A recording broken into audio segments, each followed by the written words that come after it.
ఇక్కడ కనిపిస్తున్న ఈ వీడియో క్లిప్ని ఒకసారి చూడండి. ఈ వీడియోని బ్లెండర్ని యూజ్ చేసి 3 వీక్స్లో ఎలా క్రియేట్ చేశానో ఇప్పుడు చూద్దాం. ముందుగా గూగుల్లో కొన్ని ఇమేజెస్ రిఫరెన్స్ కోసం డౌన్లోడ్ చేశా. ఆ ఇమేజెస్ని బ్లెండర్లో రిఫరెన్స్లో పెట్టి బగ్ని మోడల్ చేయడం స్టార్ట్ చేశారు. ఇప్పుడు ఈ మోడల్కి కలర్స్ని యాడ్ చేశారు. డీటెయిలింగ్ కోసం టెక్స్చర్కి లైట్గా నాయిస్ యాడ్ చేసి కొన్ని డీటెయిల్స్ బ్రష్ టూల్తో డ్రా చేశారు.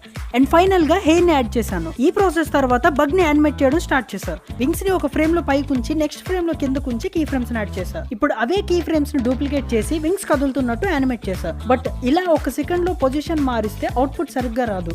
అందుకే మోషన్ బ్లర్ని ఆన్ చేశారు. ఇప్పుడు కెమెరా బ్యాక్గ్రౌండ్లో ఒక ఇమేజ్ని యాడ్ చేసి ఆ ఇమేజ్లో ఉన్న బేస్ షేప్ని ఒక క్యూబ్ హెల్ప్తో మోడల్ చేశారు. ఇమేజ్లో ఉన్న లైటింగ్ని మ్యాచ్ చేయడానికి ఒక 360 డిగ్రీ HDRI ఇమేజ్ని 3D సీన్లో యాడ్ చేశారు. బ్యాక్గ్రౌండ్ ట్రాన్స్పరెంట్లో పెట్టి యానిమేషన్ PNG సీక్వెన్స్లో రెండర్ చేశారు. ప్రీమియర్ ప్రోలోకి తీసుకొని వెళ్ళి ఇందాక క్యాప్చర్ చేసిన ఇమేజ్ పైన ప్లేస్ చేశారు. లైట్గా కలర్స్ని అడ్జస్ట్ చేశాను.